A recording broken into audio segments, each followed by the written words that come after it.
Hello, my beautiful people, and I am back to knock out episodes 5, 6, and 7 as well um, of the Queen's Gambit. This was I can't stress that enough. I really enjoyed this show.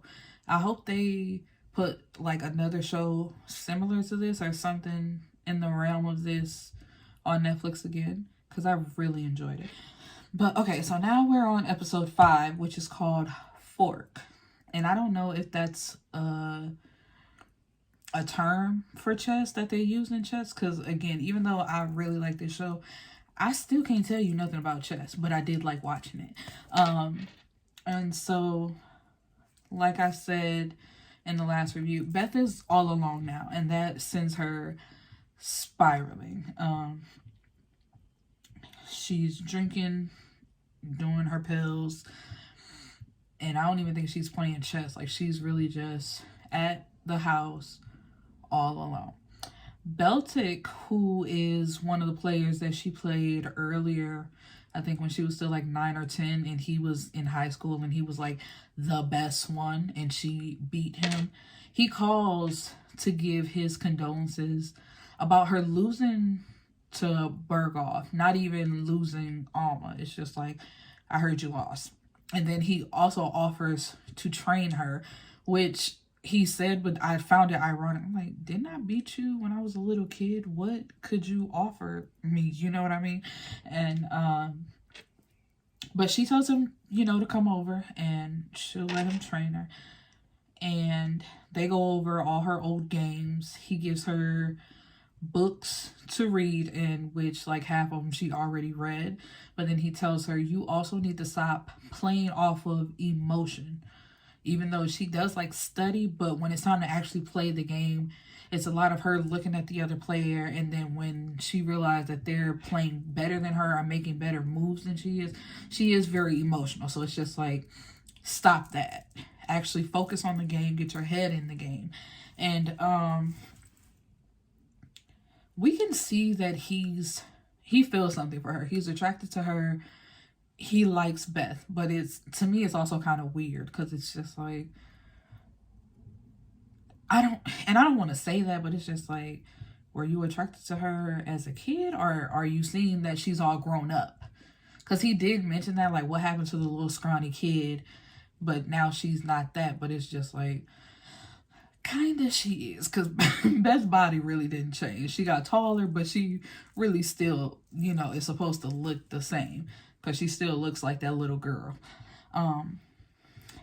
And so he's supposed to be moving on campus for school, or was it? No, it was an apartment, I believe. But she tells him he can move in with her and stay with her for free. Just, keep training her and keeping her company. So he does, and once again, they have sex, and it was just like something we could have did without. We really didn't need it in the storyline or in the plot or whatever. It was just so unnecessary, because after they were done, like, she gets up and she's looking at Chess Review, that magazine that she stole as a kid, and he's just like, so do I stay here or do I go back to my room? And she like glances up, she's like, whatever you want to do, I really don't care. And so he moves out after he realizes that they don't want the same things. Beth just wants to play chess, drink, and take her pills, and it's just like, that's a never-ending cycle. And he tells her she's just like another famous player that they knew who was a genius, but also lost his mind and got burnt out at the age of 22. I think she's only, 17? So he's telling her, if you continue down this road in 5 more years, you're going to lose your mind. And she's like, no, I would never be like that. And so he pulls out a full bottle of the tranquilizers and sets them down, I think just on the table that's in between them, and tells her to be careful, and he leaves. And so now she's in Ohio. It's 1967, so I believe she's 18 now, and she's at another U.S. championship and she sees Benny again. And, but this time she beats him, like she wins. And so now here's another guy offering to train her, but she has to come to New York with him. And she goes. And so now we're on episode 16, and it's titled Adjournment, which is the move where you pause the game to continue on. And so they're now in New York at Benny's apartment, and she has to sleep. It's like such an old school blow up couch. I had to mention this. I mean, blow up bed. Because it doesn't blow, you know, like modern day, how they really like blow up to a real mattress. They even have the little headrest now. And I know because my sister had one at one point. But anyway, this thing was like this big, like it was long, but it like plumped up that much. And it was one of those things where you had to step on it to blow it up. I forgot what it's called. It looks like an accordion. I don't know the name of it, but if you know, you know what an accordion is. Is you have to step on it to blow it up. And you know, they do a lot of training. He gets her sober because he tells her, you know, there's no booze in the house. And she doesn't have access to pills. I don't think she brought any. So she's playing with a clear mind. And now she goes to Paris to play in the international tournament. And what is it? During a press conference with, it was Borgov and another player. You know, he's Russian, so of course he's answering in Russian. He has an interpreter, and then they're talking to Beth, and she answers the questions as well. But when she gets to the last part, she says it in Russian, and he kind of looks over her at her in surprise and just like nodding, which I can appreciate, because even though I don't know how old Borgov is, but it's like he's an older guy. He never just brushed her off as some girl. So he just looked at her like, okay, you know, like bring it on. Because they asked him what he, like at some point, what are you going to do besides this? And he didn't have an answer. He said he's basically going to die. You know, he's probably going to land on a chessboard. Like playing chess is how he's going to die. This is all he knows. And I think that took her back to that younger boy who also had an accent, but I don't know if he was Russian. I forgot. And thinking about him, where it's just like he didn't understand the question of what else are you going to do with yourself? And so once again, and that's how, because when she responded in Russian, it was back to some of the things that were said about her on the elevator in Mexico City. And she beats all the other players, once again having to face off with Borgov. And the night before, she meets up with the girl who she met at Benny's apartment. Because one night, it was, this girl and two other guys that came over. And she played Benny and the two guys, like playing them all at the simultaneous thing to get her mind right. And the girl told her, if you're ever in Paris, look me up. And so she did, and they got drunk. Well, her and the girl got drunk the night before. So that brings us full circle to the first episode where she jumps up out of the bathtub in water, rushing to get ready to go to this tournament, and she loses again. And she's heartbroken again. It's like, once again, it's just like this one player that she cannot beat.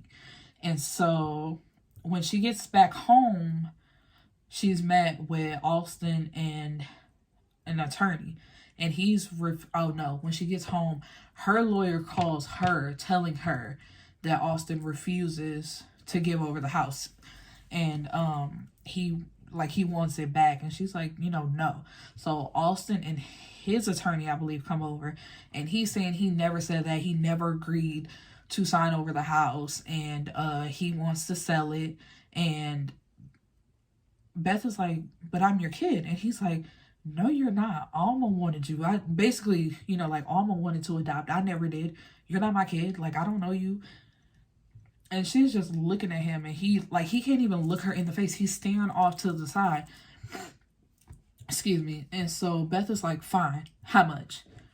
And he's like, what? She's like, how much for the house to sell it? And she was like, I'll pay your, what is it, equity? And he was like, I want at least 7,000. She was like, your equity is only 5,000. He's like, well, I want 7. And she's like, you know what? Fine. And that's the only time he like looks her in the face and like, you have that kind of money? And she looked at him like, yeah. So fine, whatever. And so she falls back into drinking heavily again, but she also completely redecorates the house. And she went to a tournament she was supposed to play in, but she showed up, hungover. She steps outside to smoke a cigarette, and Beltic is there. And they exchange words. And when I think the representative of the tournament comes out and like calls her name, she just walks away. And then we have Jolene. Jolene pops up at her door. She's older now with I should have left my hair down, but it's making me hot. She shows up with this beautiful afro. Very telling of the times, and I thought it was so beautiful. And so our final episode, which is episode 7, is titled The End Game. And Jolene... Oh, no. Before we get there. The episode starts off with Beth being in the car with her mom. And her mom shows up at at Beth's dad's door. Like, I need you to take her. I just need you to take her. And he tells her, well, you're 5 years too late. Like, you can't just show up with her here. Like, I've moved on. And so this is where we get, her mom back in the car. And, she's like, what's going on? And she's like, I have to figure out what I have to do. And she's like, what do you mean? Like, I have to figure out a mistake. And then she was like, what do you mean? And then her mom says, I have to figure out what I'm going to do with you. And that's when she tells her to close her eyes. And we have the unfortunate event of her mom dying in the car crash and her walking away unscathed. And then we're in the present time of Jolene showing up to tell her that Mr. S, the custodian, died. And they go to the funeral, and they also spend some time playing games together. Jolene catches her up on her life, how she went to school, she's studying, I believe, to be a lawyer. Like, she's doing good things with her life compared to how she used to act back in the orphanage. And she said something like they were playing, I don't know what that game is called, where you hit the ball up against the wall. Like, it looks like a tennis racket and you're just hitting the ball up against the wall. And Beth made it seem, okay, let me get my words right. I believe after the funeral, it was either after or before, they went to the funeral, and it was after. They went back to the orphanage, and she goes down in the basement, and she sees this little board where it was clippings of her, involving her. So obviously he kept up with her over the years. And she said something to Jolene, and Jolene was like, girl, F you. And she looking at her, she was like, he was not the only one that kept up with you. Okay, yeah, maybe we didn't talk all these years, but other people were proud of you too. And I was your friend at some point. So it's just like, he ain't the only one that thought about you and kept up with the great things that you were doing in chess. And so we have Beth like basically getting her life together again. And she's going to Russia to play Borgov again. And so we have she's being accompanied, I think, by somebody in the FBI. I don't know, but she's accompanied. She doesn't go there like by herself, because they want to make sure like nothing happens to her while she's playing these games. And so of course she has to move up the ladder, playing everybody, and she wins. She wins the game against every player before she has to face Borgov again. And this time, and what is this? It's Moscow 1968. So now she's what, 19? She wins. She finally wins against Borgov, and she is the world champion. Oh, the world champion. And so, you know, everybody's rooting for her. And as she gets into the car with her escort, he tells her, like, you know, now you're going to meet with the president. You guys are going to take pictures with a chessboard, of course, of you beating him, and just running down all these things that she's going to have to do as soon as they get back home. And she just tells the driver to pull over, and she wants to walk. And the guy's like, you're going to miss your flight. But she just closed the door and starts walking. And she walks to a park where there's a group of older men, like, also playing chess. They all have their boards out, and they see her and they recognize her, and they call her, what was it, Liza? Because, you know, her name is Elizabeth, and everybody usually calls her Beth, but they call her Liza. And, you know, like, they're just clapping for her. And then there's one guy that's sitting down, and he, like, holds his hands out for her to sit at the other chair. And so she takes off her coat and sit down, and it ends with her saying, let's play, in Russian. And, you know, that's just how the story ends. And, you know, like, finally she's just playing for fun and not because there's a tournament, there's money involved. And she finally has the say so, basically. And I loved it. It was a great short little series, and I really enjoyed it. Can I also say, I just have to mention this, her quote unquote fashions while she was in Moscow, perfection. It's one coat that I just fell in love with. I think, like, it tied at the neck, and it was like a little space down there, and then buttoned the rest of the way. Oh, it was so cute. But anyway, yeah, that was the end of the episode. And I highly recommend you guys watch it for yourself if you want to see it. And that's all from me. You guys have a great day. Peace.